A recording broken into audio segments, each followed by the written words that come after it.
Hi guys! So, for today's video, yes, nakikita nyo tsinelas siya. Tsinelas ko po siya na mahigit na 4 na taon. Biruin mo nga naman, no?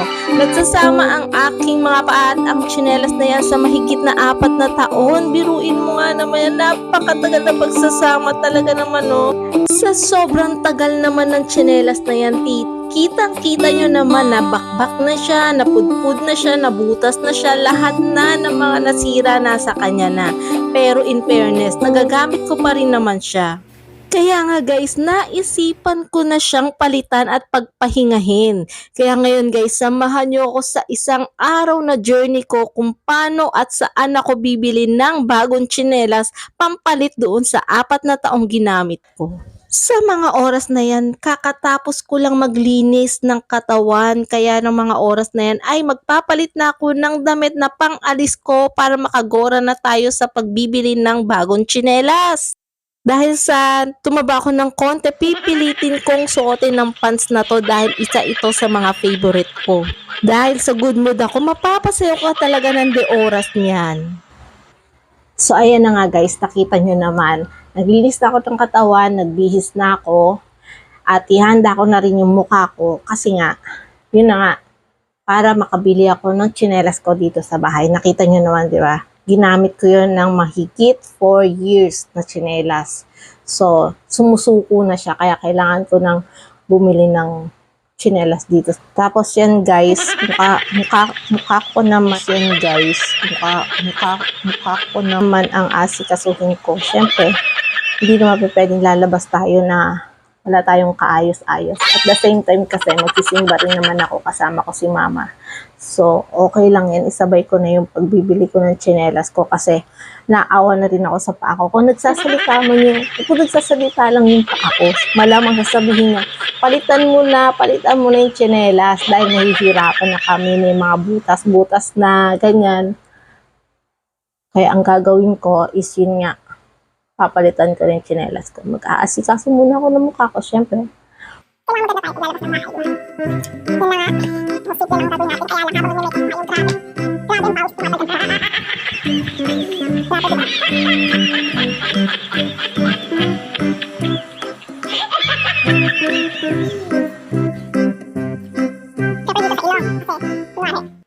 Kaya dito sa ilong. Kasi, kunwari, mistisa. Chok. Talaga, bakit ko nakakaulis ang sa mga kahapon?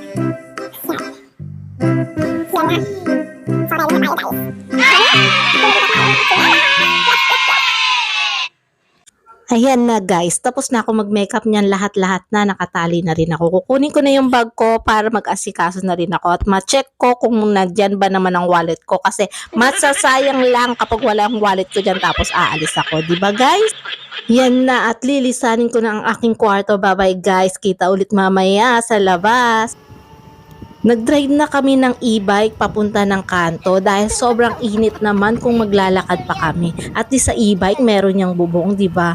Sobrang init talaga, guys. Mabuti na lang may bubong tong e-bike at meron din naman kaming payong. Iiwan lang namin ng e-bike at maglalakad na kami papunta sa sakayan ng papuntang Novaliches Bayan. Buti na lang talaga may dala kaming payong. Biruin nyo ba naman? Sobrang saktong-saktong e-jeep ang nasakyan namin. Dahil aircon naman ito ay kahit pa paano naibsan yung init na nararamdaman namin. Nakarating na pala kami dito sa bayan, sa may malapit sa palengke, sa may bandang Novaliches Bayan. Sobrang daming mga tsinelas dito, mga mura lang. May 80 pesos, may 100 pesos, depende sa mga design na pipiliin mo. Eto, naghahanap na nga ako dito sa tagi 80 pesos, baka may makita ako pero parang wala naman. Kaya pimili ako dito sa tigwa 100 pesos, baka may makita akong sosyalen.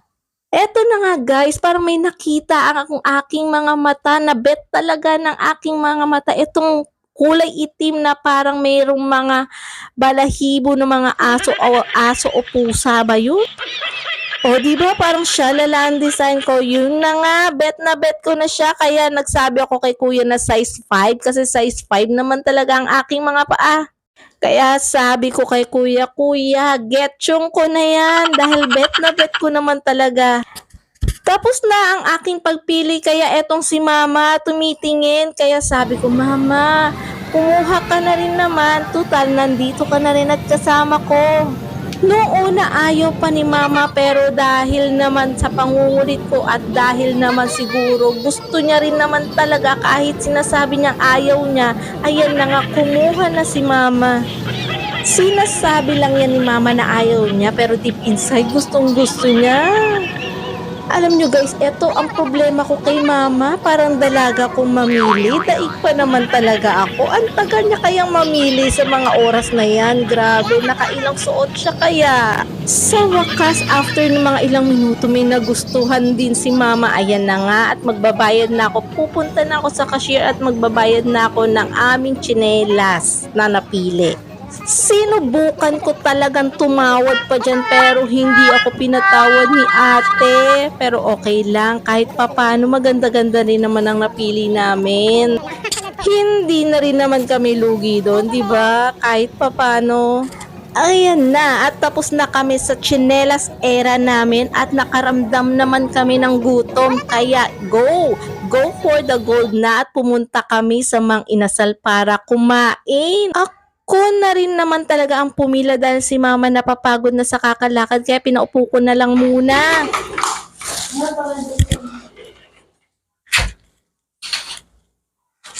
Ay,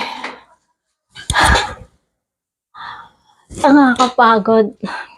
Kaya ayoko lumabas eh. Kasi magagastusan ka na, mapapagod ka pa. Makapagod ka yan eh. Lalo na pag maraming tao. Titignan mo pala yung mga tao sa paligid mo na daan dito, daan doon. Sobrang nakakapagod. Ay, nakakapagod. So, yes guys, nakauwi na rin ako sa wakas. So, this time, papalitan ko na yung tsinelas ko pagkaraan ng after 4 years. Grabe, ito yung nabili ko nga pala guys. Yan o. Yan. Sa halaga 100 pesos. Yan. May bago na naman ako tsinelas sa loob ng bahay. Oh, in fairness meron din siyang balahibo dito. Oh, yan, balahibo. So, ngayon, i-witness ko kayo. Papalitan ko na talaga siya, papalitan. Goodbye! Goodbye, old sleeper! Yan. Thank you so much sa ating pagsasama ng mahigit 4 years. Yan, papalitan ko na siya. So, itatapon ko na siya doon sa basurahan. Ay, ang sakit. Kasi ginamit ko siya ng ilang taon. Tapos itatapon ko na rin siya. Kasi, totoo lang, talagang tiniis ko talagang hindi siya palitan kasi okay pa naman siya nung mga nakaraan. Kaya lang, lumulusot na talaga kasi yung pa ako dito. Ayun. Yan. Yan, kung nakikita nyo. Ayan. Ayan, lumulusot na kasi siya. So, hindi na siya matatawag na tsinelas talaga. So, yan na. Matatapon ko na siya.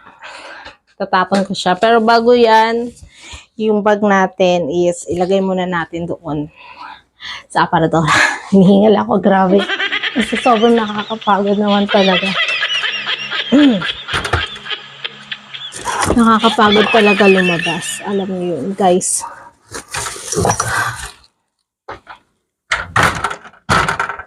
Biruin mo, hapon ako umalis. Anong oras na ako dumating? 9 o'clock na. Sino? Ng 20. Sino? Hindi ko naman siya binigyan. Yan. Ay, sir. Ano yan? Maganda na pili mo. Ganda nga eh. Yan, try natin. Sukatin natin. Ayan.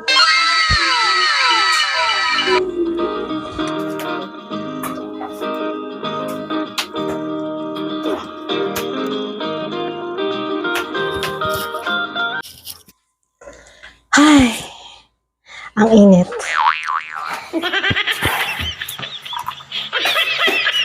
Yun na nga guys, thank you so much sa buong araw na journey ko sa pagbili ng aking tsinelas. Kaya thank you so much.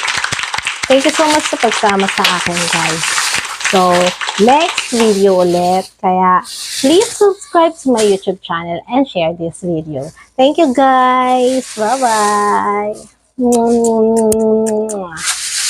Kakapagod. Hingal talaga ako.